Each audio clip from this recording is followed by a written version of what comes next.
Alright, so this video is about a recent assignment I had for Management Matters magazine. That's a publication put out by the University of Lethbridge management faculty. And so rather than going on a photojournalistic approach, I had a few ideas for compositing work for this particular shoot. And I want to talk to you a little bit about some of the behind the scenes stuff that we did on the shoot, some of the compositing techniques, and basically a how-to or behind the scenes look at the shoot. So without further ado, I'll hop into Lightroom. This is Lightroom Beta 3, or Lightroom 3 Beta, if you will. The 64-bit version that's currently available for download from Adobe Labs. So I've been using Lightroom 3 Beta for a little while now, and I'm quite happy with it. Of course, it was the only real solution when I first got my Canon 7D, because Camera Raw hadn't updated to support any other camera, and so I just kind of stuck with it. I like Lightroom as a workflow tool and have been using it for quite a bit of my production. So I want to kind of go through some of the frames that make up this particular shot. This shot is Kelly, the vice president from a company called Hall All. His company makes those awkwardly shaped wildlife-proof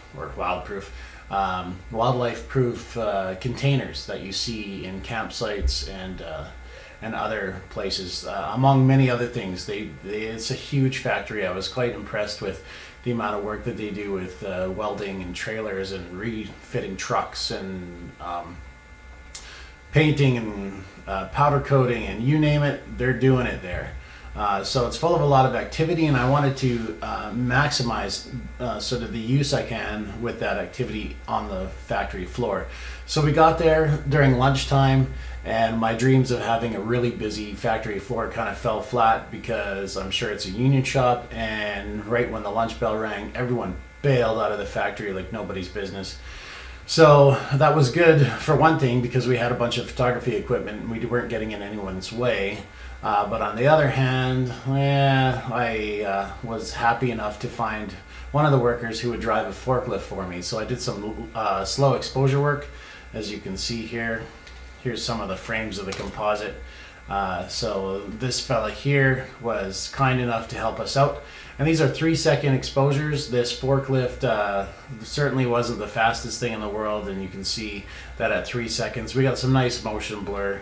And I had him come out from this hall and swing down the right side of where I was going to plant Kelly. Now this is a static shot.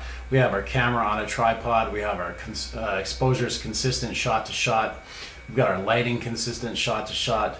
And the only thing that's moving is our subjects. Now that's going to help us a ton when it comes time to composite things, because we aren't balancing exposures or anything silly. What we're just doing is using layer mask to brush in and out what we want in the scene.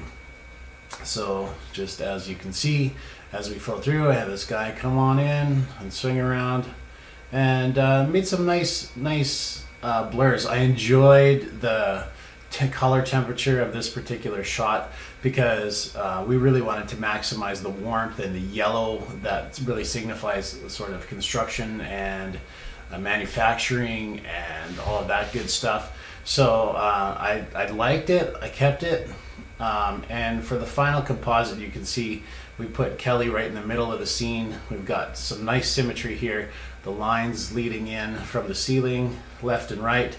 And we've got a fisheye lens here. This is the 7mm Samyang crop sensor lens on a Canon 7D. And you can see from our shadows, we've got multiple light sources going on. I light almost everything that I do. I'm a firm believer in creating your shot rather than managing the light sources that are provided for you on a shot. And so it's behind the scene. We've got tons of light stands and modifiers and battery packs and all that other good stuff that we bring onto a set. But let me open up this composite. I'm just going to open it up in Photoshop and give you a sort of a sneak peek of the behind the scenes of the layers that go ahead to create this piece. Yeah, and this is Photoshop CS4. I'm sure CS5 is around the corner pretty soon, but CS4 has done me well. I have to upgrade my Photoshop certification I have my Photoshop Ace certification, but not in version CS4, so it's something I've been planning to do. So as we load here, here's our composite, and you can see that I've gone and loaded all of those earlier frames onto layers in Photoshop.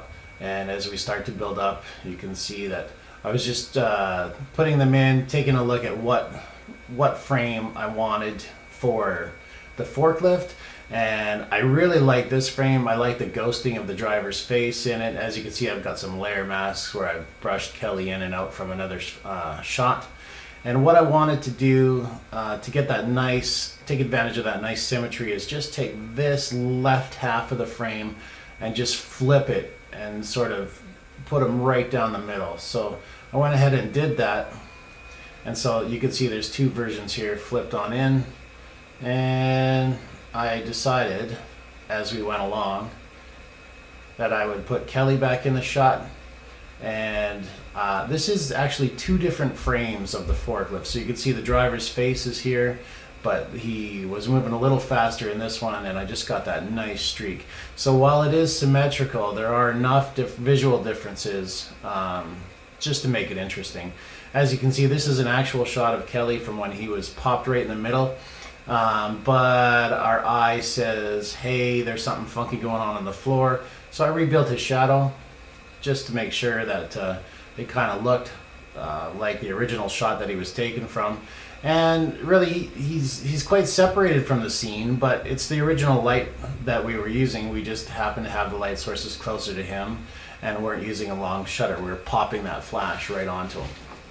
So that's basically what we did. We took the left side of the image and flipped it to the right side and picked which version of the forklift going by we wanted and just put Kelly right back in all through layer masks.